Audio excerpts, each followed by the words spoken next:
ce que les médecins ne te disent jamais sur la perte d'énergie après 40 ans. Tu te réveilles fatigué même après 8 heures de sommeil. Tu as besoin de 3 cafés juste pour démarrer ta journée. Vers 15 heures, tu t'effondres littéralement et tu rêves de faire une sieste. Le soir, tu es épuisé, mais tu n'arrives pas à dormir correctement. Et le lendemain, le cycle recommence. Tu en as parlé à ton médecin. Il t'a fait une prise de sang. Tout est normal. Il t'a dit que c'est l'âge, que c'est normal après 40 ans, qu'il faut accepter d'avoir moins d'énergie.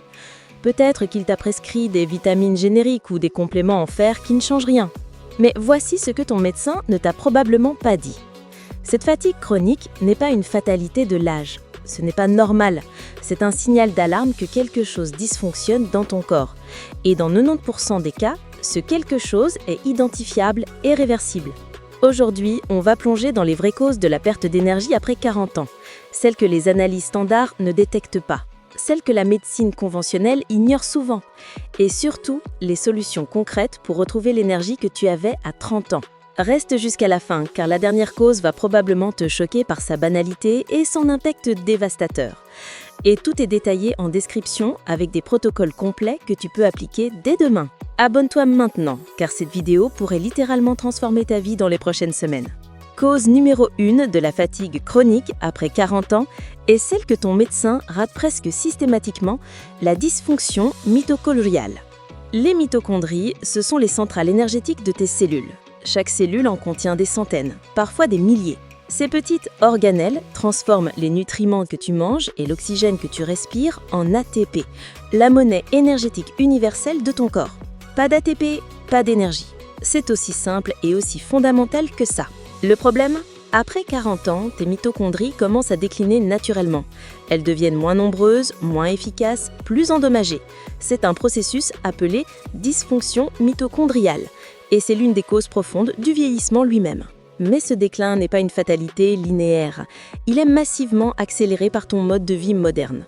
Alimentation transformée pauvre en nutriments essentiels, sédentarité qui ne stimule pas la biogénèse mitochondriale, stress chronique qui génère des radicaux libres destructeurs, exposition aux toxines environnementales. Voici ce que ton médecin ne vérifie jamais. Tes niveaux de CoQ10, de NAD+, de carnitine, de magnésium, ces molécules sont absolument essentielles au fonctionnement mitochondrial. Sans elles, tes mitochondries tournent au ralenti et tu te sens épuisé en permanence. Le CoQ10 est un cofacteur critique dans la chaîne de transport des électrons mitochondriaux. Après 40 ans, ta production naturelle chute de 50 à 70%. Si tu prends des statines pour ton cholestérol, cette chute est encore plus dramatique. Les statines bloquent la synthèse du CoQ10. Des études montrent que la supplémentation en CoQ10 ubiquinol, la forme active, améliore significativement l'énergie, la performance physique et même la fonction cognitive chez les personnes de plus de 40 ans. Mais ton médecin ne te le prescrit jamais. Le NAD+, est encore plus crucial. C'est une coenzyme présente dans chaque cellule, absolument essentielle à la production d'énergie et à la réparation de l'ADN. Après 40 ans, tes niveaux de NAD+, chutent de 50%. À 60 ans, tu n'as plus que 10 à 20% du NAD+, que tu avais à 20 ans. Cette chute explique à elle seule une grande partie de la fatigue liée à l'âge. Ton corps ne peut plus produire d'énergie efficacement et il ne peut plus se réparer correctement. Tu vieillis plus vite, tu te sens plus fatigué, tu récupères moins bien. La solution ? Supplémentation en précurseurs de NAD+, comme le NMN ou le NR. Des études montrent des améliorations spectaculaires de l'énergie, de l'endurance, du métabolisme. Mais c'est rarement prescrit en médecine conventionnelle parce que ce n'est pas un médicament breveté. La carnitine transporte les acides gras dans tes mitochondries pour qu'ils soient brûlés comme carburant. Sans suffisamment de carnitine, tes graisses restent inutilisées et tes mitochondries manquent de carburant. Tu te sens fatigué et tu stockes de graisse. Double peine. Le magnésium est impliqué dans plus de 300 réactions enzymatiques dont la production d'ATP. 70% de la population est carencée en magnésium. Et cette carence augmente avec l'âge. Fatigue chronique, crampes musculaires, sommeil perturbé, anxiété, tout ça peut être causé par une simple carence en magnésium. La solution pour optimiser tes mitochondries, supplément de qualité en CoQ10 ubiquinol 200 à 300 mg, NMN ou NR 250 à 500 mg, L-carnitine 1 à 2 g, magnésium L-glycinate 400 à 600 mg. Alimentation riche en nutriments mitochondriaux, viande d'organe, poisson gras, légumes verts foncés, noix. Et surtout, exercice régulier.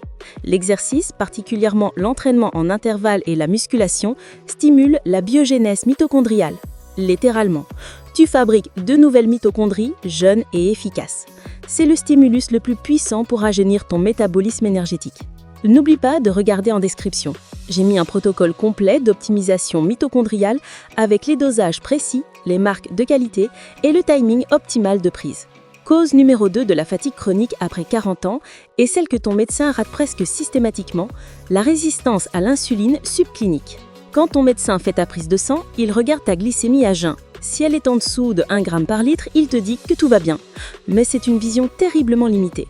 La résistance à l'insuline commence des années, parfois des décennies avant que ta glycémie à jeun ne devienne anormale. Pendant tout ce temps, tu développes déjà une dysfonction métabolique qui sabote ton énergie. Voici comment ça fonctionne. Chaque fois que tu manges des glucides, particulièrement des glucides raffinés, ton pancréas sécrète de l'insuline pour faire entrer le glucose dans tes cellules. Si tu manges trop de glucides trop souvent, tes cellules deviennent résistantes à l'insuline. Elles ferment leurs portes. Ton pancréas compense en produisant encore plus d'insuline. Pendant des années, cette surproduction maintient ta glycémie normale. Mais tu as déjà une hyperinsulinémie chronique, une insuline trop élevée en permanence. Et l'insuline élevée cause directement de la fatigue. Comment ? L'insuline élevée bloque l'accès à tes réserves de graisse. Ton corps ne peut pas brûler ses graisses stockées pour l'énergie. Il dépend uniquement du glucose circulant. Quand ce glucose baisse entre les repas, tu craches énergétiquement. Tu as besoin de remanger du sucre rapidement. C'est le cycle infernal des montagnes russes glycémiques. Pic de glucose, pic d'insuline, crash glycémique, fatigue brutale, envie de sucre, remanger du sucre, nouveau pic. Tu passes ta journée sur ces montagnes russes épuisantes. De plus, l'insuline élevée chronique perturbe la production d'énergie mitochondriale directement.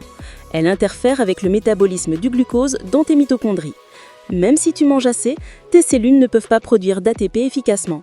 L'insuline élevée chronique cause aussi de l'inflammation chronique, qui fatigue ton système immunitaire, elle perturbe tes hormones sexuelles, ton cortisol, ta thyroïde. Tout ton système endocrinien devient dysfonctionnel. Mais voici le pire. Ton médecin ne mesure jamais ton insuline. Il mesure ta glycémie, point. Tu peux avoir une glycémie parfaitement normale avec une insuline à jeun de 15 ou 20 milluni par litre, ce qui est déjà pathologique. L'insuline à jeun devrait être en dessous de 5, idéalement autour de 3. Si ton insuline à jeun est élevée, tu es déjà en résistance à l'insuline, même si ta glycémie est normale. Et cette résistance explique probablement ta fatigue chronique, ton apprise de poids abdominale, ton brouillard mental. Tes fringales incontrôlables. La solution, demande à ton médecin de mesurer ton insuline à jeun en même temps que ta glycémie. Demande aussi l'hémoglobine glyquée, HbA1c, qui reflète ta glycémie moyenne sur 3 mois. Et idéalement, fais un test de tolérance au glucose avec mesure de l'insuline. Si tu es en résistance à l'insuline, la correction passe par 3 piliers. 1. Réduction drastique des glucides raffinés et des sucres. Passe à une alimentation riche en protéines, graisses saines, légumes fibreux. 2. Exercice régulier qui améliore la sensibilité à l'insuline. 3. Jeûne intermittent qui baisse l'insuline et restaure la flexibilité métabolique. Des suppléments peuvent aider. Berbérine, inositol, chrome, acide alpha-lipoïque, tous améliorent la sensibilité à l'insuline par différents mécanismes. Mais la base reste alimentaire et lifestyle. En corrigeant ta résistance à l'insuline, tu récupères une énergie stable toute la journée. Plus de crash, plus de fringales, plus de dépendance au sucre. Ton corps redevient capable de brûler ses graisses, ton brin fonctionne mieux, ton inflammation baisse. Cause numéro 3 est massive et sous-diagnostiquée. La dysfonction thyroïdienne subclinique. Ton médecin a mesuré ta TSH, elle est à 2,5 ou 3, il te dit que c'est normal. Fin de la discussion sur la thyroïde.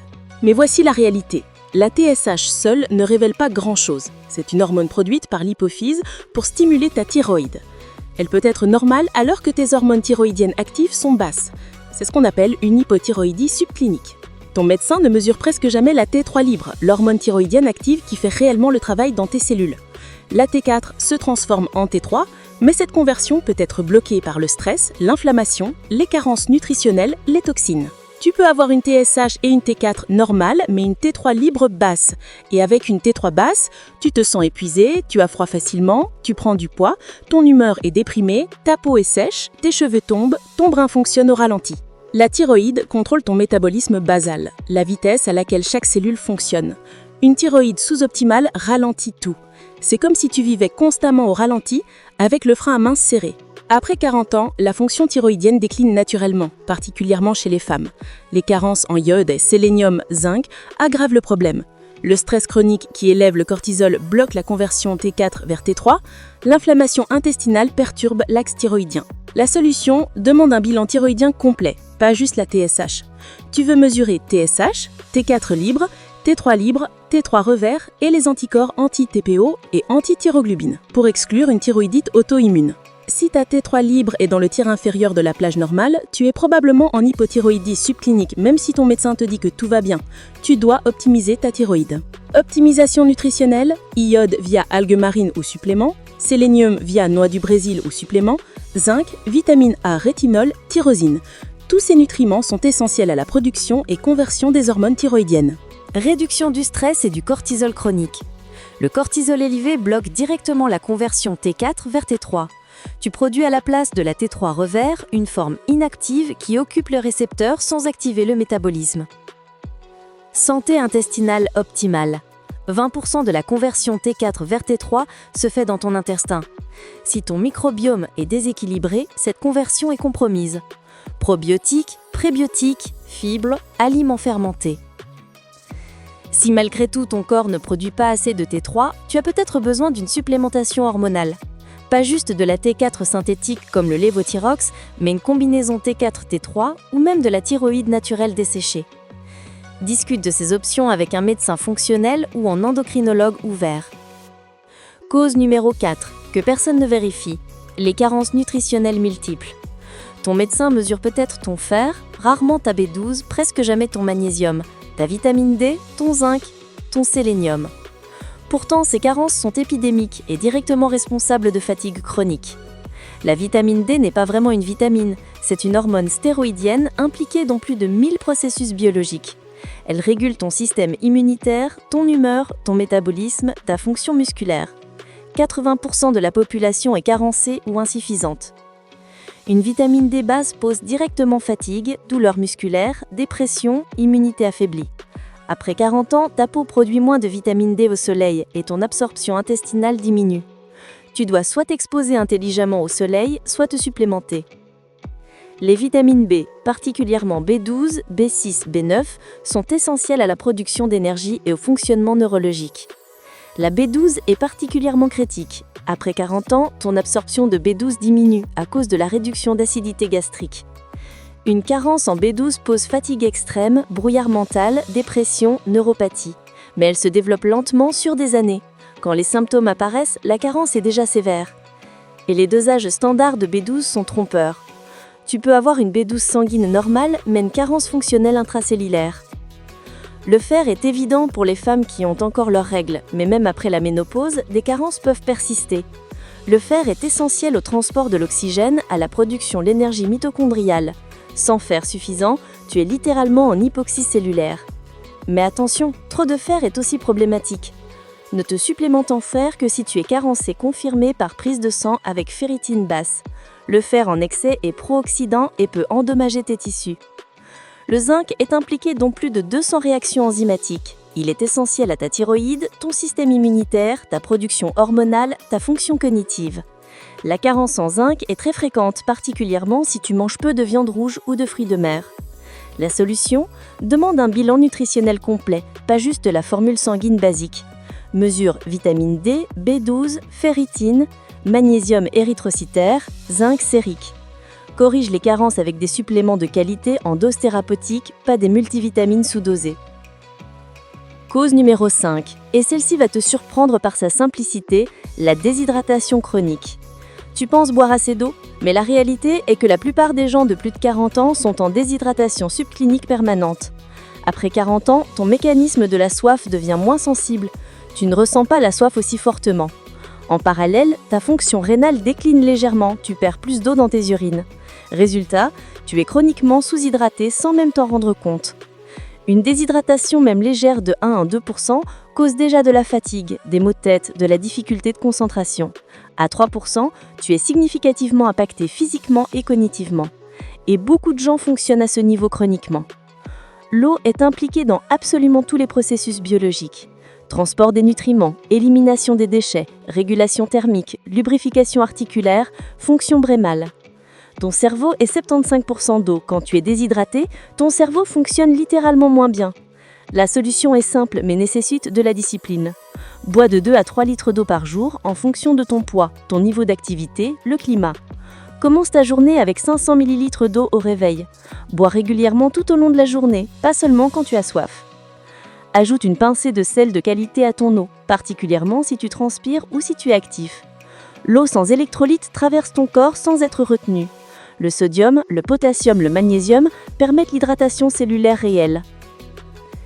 Et la dernière cause, et celle-ci va te surprendre par sa dévastation, l'exposition chronique aux toxines environnementales. Métaux lourds, perturbateurs endocriniens, pesticides, moisissures, polluants atmosphériques. Ton corps accumule ces toxines depuis des décennies. Après 40 ans, ta capacité de détoxification hépatique décline. Tes voies de sulfatation et de méthylation deviennent moins efficaces. Les toxines s'accumulent dans tes tissus, particulièrement tes graisses et ton cerveau. Ces toxines perturbent ton métabolisme énergétique, bloquent tes enzymes mitochondriales, interfèrent avec tes hormones, créent de l'inflammation chronique. Le résultat, fatigue persistante inexpliquée par les analyses standards. La solution, protocole de détoxification doux mais systématique, sauna infrarouge régulier pour la sudation, suppléments de soutien hépatique comme Chardomari, NAC, glutathione, alimentation organique pour réduire l'exposition continue, eau filtrée, cosmétiques non toxiques.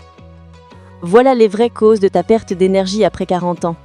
Dysfonction mitochondriale, résistance à l'insuline, thyroïde sous-optimale, carence nutritionnelle, déshydratation, surcharge toxique.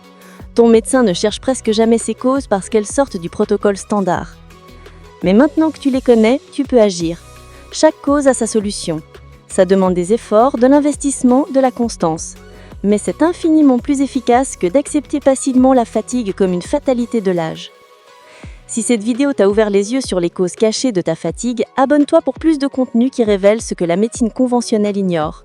Et regarde en description, j'ai compilé tous les protocoles détaillés, les analyses à demander, les suppléments recommandés avec les marques de qualité. Tu mérites d'avoir autant d'énergie à 45 ans qu'à 30 ans. Ce n'est pas un rêve impossible, c'est un objectif atteignable avec les bonnes stratégies. Arrête de croire que la fatigue est normale. Elle ne l'est pas, elle est réversible. Ton corps veut fonctionner optimalement. Donne-lui simplement ce dont il a besoin et retire ce qu'il freine. L'énergie reviendra,